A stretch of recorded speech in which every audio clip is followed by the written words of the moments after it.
Discuss करने वाले हैं यूनियन बजट 2026 के समरी पॉइंट्स के बारे में। टैक्स और पॉइंट ऑफ से बहुत सारे यहाँ पे चेंजेस है। गोल्ड के अंदर भाई भूचाल आ चुका है, टैक्स के नियम के अंदर टीसीएस टीडीएस के नियम बदल चुकी है, आईटीआर फाइलिंग की ड्यू डेट बदल चुकी है। तो सारी जानकारी दूंगा, सेक्टर वाइज बताऊंगा, तो प्लीज पूरा वीडियो यहाँ पे जरूर। पहला तो मेजर चेंज यही है कि इनकम टैक्स एक्ट 2025 जिसकी कब से बात चली आ रही थी 1 अप्रैल 2026 से एप्लीकेबल हो जाएगा। पुराना जो एक्ट है 1961 उसको पूरा रिप्लेस कर दिया जाएगा। नए आईटीआर फॉर्म्स भी यहाँ पे रिलीज होंगे, सिंपल लैंग्वेज होगी, फ्यूअर सेक्शंस होंगे। तो काफी सारे इस एक्ट के अंदर यहाँ पे चेंजेस आने वाले हैं। बाकी अगर मैं टैक्स स्लिप की बात करूं, कोई चेंजेस नहीं किया गया है। बजट जो 2025 के अंदर थी यानी कि 12 लाख रुपए तक आपकी इनकम पे कोई भी इनकम टैक्स नहीं लगने वाला। न्यू टैक्स रिजिम के अंदर 4 लाख तक आपका टैक्स फ्री रहेगा। 4 से 8 पे 5% है, 8 से 12 पे 10% है, लेकिन इन दोनों पे ना आपको रिबेट यहाँ पे गवर्नमेंट प्रोवाइड कर देती है। फिर 12 से 16 पे 15 है, 16 से 20 पे 20% है, 20 से 24 पे 25 है, और अबाउट द 24 लाख रुपीज 30% का टैक्स रेट है। तो यहाँ पे टैक्स रेट फाइनेंशियल ईयर हमारा यहाँ पे जो बेसिकली मतलब 25 और 26 के लिए जो चला आ रहा है वही 26 और 27 के लिए भी यहाँ पे एप्लीकेबल होगा। अब मेजर जो चेंज आया है वो है आईटीआर फाइलिंग की रिवाइज डेट के अंदर। जी हाँ, अभी नॉर्मली क्या होता था कि लोग केवल 31 दिसंबर तक ही अपनी आईटीआर को यहाँ पे फाइल कर पाते थे, चाहे अगर मैं रिवाइज की बात करूं या बी रिलेटेड की बेसिकली बात करो। अब गवर्नमेंट ने ये बोल दिया है कि अगर आपसे कोई मिस्टेक भाई हो जाती है आईटीआर फाइल करने को लेकर, ठीक है, तो रिवाइज की जो ड्यू डेट है वो 31 दिसंबर से बढ़ाकर हम लोग 31 मार्च कर रहे हैं। इसका एडवांटेज आपको ये मिल जाता है कि अगर कोई गलती हो जाती है, टीडीएस का रिफंड आपने कम ले रखा है या टीडीएस का रिफंड आपको ज्यादा चाहिए या कोई भी करेक्शन करना है, तो अभी तक क्या होता था आईटीआर यू के अंदर अच्छी खासी हमें पेनल्टी बियर करनी पड़ती थी। तो अब ये 3 महीने का एडिशनल टाइम मिल गया। यहाँ पे सिर्फ आपको पेनल्टी भरनी पड़ेगी जो बी रिलेटेड की होती है, जैसे 5 लाख रुपए तक की इनकम पे 1000 रुपए की पेनल्टी रहेगी, और अबाउट द 5 लाख रुपीज 5000 रुपए की पेनल्टी रहेगी। लेकिन यार बढ़िया बात है कि 3 महीने आपको एक एक्स्ट्रा पीरियड मिल रहा है अपनी आईटीआर को करेक्ट करने का, वो भी उसमें भी आप टीडीएस का डेफिनेटली रिफंड वगैरह सब कुछ क्लेम कर सकते हो। इसके अलावा भाई कॉर्पोरेट टैक्स रेट के अंदर यहाँ पे चेंजेस बताऊं तो बाईबैक का जो टैक्स रिफॉर्म किया गया है, बेसिकली डोमेस्टिक के ऊपर 22%, नॉन कॉर्पोरेट के ऊपर 30%, मैट जो है 15 से 14% किया गया है। और इसके अंदर ना इन्वेस्टर के लिए स्पेशली जो गोल्ड बॉन्ड्स के अंदर इन्वेस्ट करते हैं आरबीआई के सॉवरेन गोल्ड बॉन्ड्स के अंदर, वो लोग क्या करते थे, अभी नई सीरीज इश्यू नहीं हो रही है तो ओपन मार्केट से अपने डीमेट अकाउंट के थ्रू बाई करते हैं, क्योंकि गवर्नमेंट की तरफ से कोई क्लैरिफिकेशन नहीं थी कि भाई हमें टैक्स की एग्जेम्पशन उसके ऊपर मिलेगी नहीं मिलेगी। तो लोग अच्छे से जो है ओपन मार्केट से उठाते, उनको लगता है जब तक मैच्योरिटी तक हम लोग होल्ड करेंगे और वापस जब आरबीआई को बेचेंगे तो जितना भी हमारा गोल्ड के ऊपर प्रॉफिट होगा वो पूरा टैक्स का एग्जेम्पशन हमें मिल जाएगा। लेकिन यहां पे बजट 2026 के अंदर गवर्नमेंट ने इसको क्लैरिफाई कर दिया है कि अगर आपने बॉन्ड जो है ओरिजिनल इशू के ऊपर बाई किया है, यानी जब आरबीआई ने इशू किया था तभी अगर आपने बाई किया है और उसको अगर आप मैच्योरिटी तक होल्ड करते हो तभी भाई आपको कैपिटल गेन का एग्जेम्पशन मिलेगा। अगर आपने ओपन मार्केट से उठाया हुआ है तो आपको भाई कोई भी कैपिटल गेन का एग्जेम्पशन नहीं मिलेगा। तो ये एक सबसे बड़ा दुखद है, मतलब स्पेशली इन्वेस्टर्स के लिए। इसके अलावा जो डिविडेंड और म्यूचुअल फंड की भी जो इनकम थी, अभी तक क्या होता था कई लोग ना लोन लेकर भी जो है बेसिकली इन्वेस्टिंग वगैरह करते थे, तो उसमें क्या होता था उनका जो इंटरेस्ट का कंपोनेंट होता था उसको एज ए एक्सपेंसेस यहाँ पे डिडक्शन अलाउ था एक हद तक, बेसिकली यहाँ पे उसको भी अब डिसअलाउ कर दिया गया है।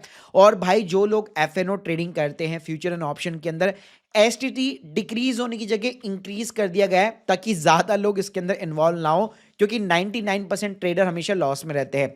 तो फ्यूचर के अंदर 0.02% से लेकर 0.05%, ऑप्शन का प्रीमियम में भी 0.10% से लेकर 0.15 हो गया, और 0.125% से लेकर 0.15% तक का इंक्रीमेंट है। बाकी गाइस अच्छी बात है कि फॉरेन टूर करने वाले, घूमने जाने वालों के लिए बढ़िया बात है कि ओवरसीज टूर पैकेज के ऊपर टीसीएस का रेट अब यहाँ पे सिर्फ 2% का है। पहले ये 5-20% तक हुआ करता था, लेकिन अब सब सिर्फ 2% का है। साथ में फॉरेन के अंदर जिनके बच्चे पढ़ाई वगैरह कर रहे हैं, फॉरेन का एजुकेशन जब आप फीस यहाँ से भेजते हैं तो वहां पे भी जो टीसीएस वगैरह डिडक्ट होता था वो भी 5% से रिड्यूस करके 2% कर दिया गया है।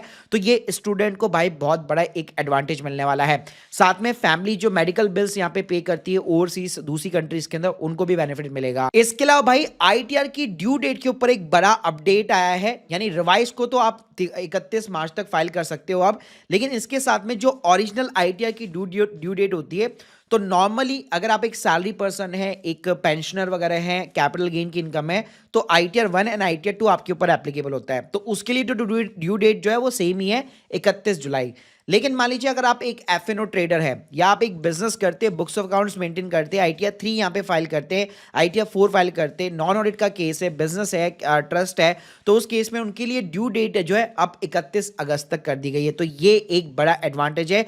प्रोफेशनल के ऊपर भी टैक्स का बर्डन नहीं पड़ेगा, प्लस लास्ट टाइम पे जो पोर्टल के ऊपर भी भाई लोड पड़ता है वो भी नहीं पड़ेगा। इसके अलावा भाई यहाँ पे नील TDS का जो सर्टिफिकेट है, पहले आपको जो है अप्रोच करना पड़ता था असेसिंग ऑफिसर को, लेटर लिखना पड़ता था मैनुअली, तब जाके वो आपको अप्रूवल देते थे। अब जिनको भी यहाँ पे लो TDS का सर्टिफिकेट चाहिए, पूरा ही रूल बेस्ड ऑटोमेट सिस्टम होगा जिसके थ्रू आप अप्लाई कर सकते हो ऑनलाइन ही। और इसके अलावा भाई जो भी इन्वेस्टर यहाँ पे स्टॉक मार्केट में निवेश करते हैं, CDSL या NSDL में डिपॉजिटरी पे अकाउंट होता है, म्यूचुअल फंड भी उसके अंदर ही होते हैं, तो वहां पे क्या होता है, हर अलग अलग कंपनी, अगर आपको TDS नहीं कटवाना तो फॉर्म 15G या 15H हर अलग अलग कंपनी को सबमिट करना पड़ता है। लेकिन अब यहां से ये होगा कि आपको केवल CDSL या NSDL को देना है और वो ना बाकी सारी कंपनीज को फॉरवर्ड करेगी कि भाई इस बंदे का TDS मत काटो। तो ये एक बड़ा एडवांटेज है। इसके अलावा भाई NRI से प्रॉपर्टी जब आप बाय करते थे तो आपको TDS काट करके जमा कराना पड़ता था, उसके लिए टैन नंबर वगैरह की फॉर्मेलिटीज थी। अब वो पूरा सिस्टम पैन बेस यहाँ पे कर दिया है। इसके अलावा भाई जो लोग यहाँ पे फॉरेन एसेट्स के अंदर यहाँ पे डील करते हैं, इन्वेस्ट करते हैं, कई लोग US मार्केट में IND मनी, वेस्टेड, ऐसी बहुत सारी ऐप्स है,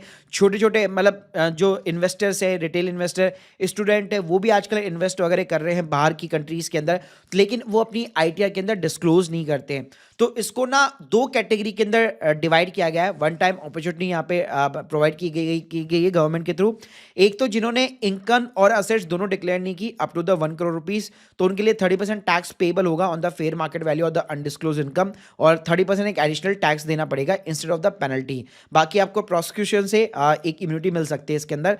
और कैटेगरी B के अंदर जिन्होंने इनकम तो डिस्क्लोज कर दी लेकिन असेट्स को डिक्लेयर नहीं किया up to the 5 crore rupees, 1 lakh rupees का तो भाई मतलब पेमेंट है, बेसिकली लेट फीस का एज है, अगर आपको यहाँ पे इसको डिक्लेयर वगैरह करना है तो। इसके अलावा पेनल्टी और प्रोसिक्यूशन के जो रिफॉर्म्स थे उसके अंदर भी काफी सारी चीजें। पहले आपको मल्टीपल्स जो है प्रोसीडिंग चलती रहती थी कि एक प्रोसीडिंग ये है, एक प्रोसीडिंग ये, अब उन सभी को कंबाइन करके एक सिंगल ऑर्डर यहाँ पे जारी किया जाएगा ताकि फास्टर रिजोल्यूशन हो। इसके अलावा भाई अगर आपको कोई डिमांड का नोटिस मिला इनकम टैक्स डिपार्टमेंट की तरफ से, फिर अगर आप अपील में डालते हो तो उसके ऊपर ना इंटरेस्ट चार्ज होता रहता था, लेकिन अब ऐसा नहीं होगा, इंटरेस्ट का रिलीफ मिल गया ड्यूरिंग द अपील। इसके अलावा अपील करने पे आपको 20% ऑफ डिमांड जमा कराना पड़ता था बेसिकली डिस्प्यूटेड केसेस के अंदर, उसके अंदर भी आपको सिर्फ अब 10% है। इसके अलावा मिस रिपोर्टिंग के केस में भी इम्यूनिटी मिल गई है कि टैक्स पेयर का जो है 100% एडिशनल टैक्स यहाँ पे करना पड़ेगा, कोई पेनल्टी या प्रोसिक्यूशन नहीं है।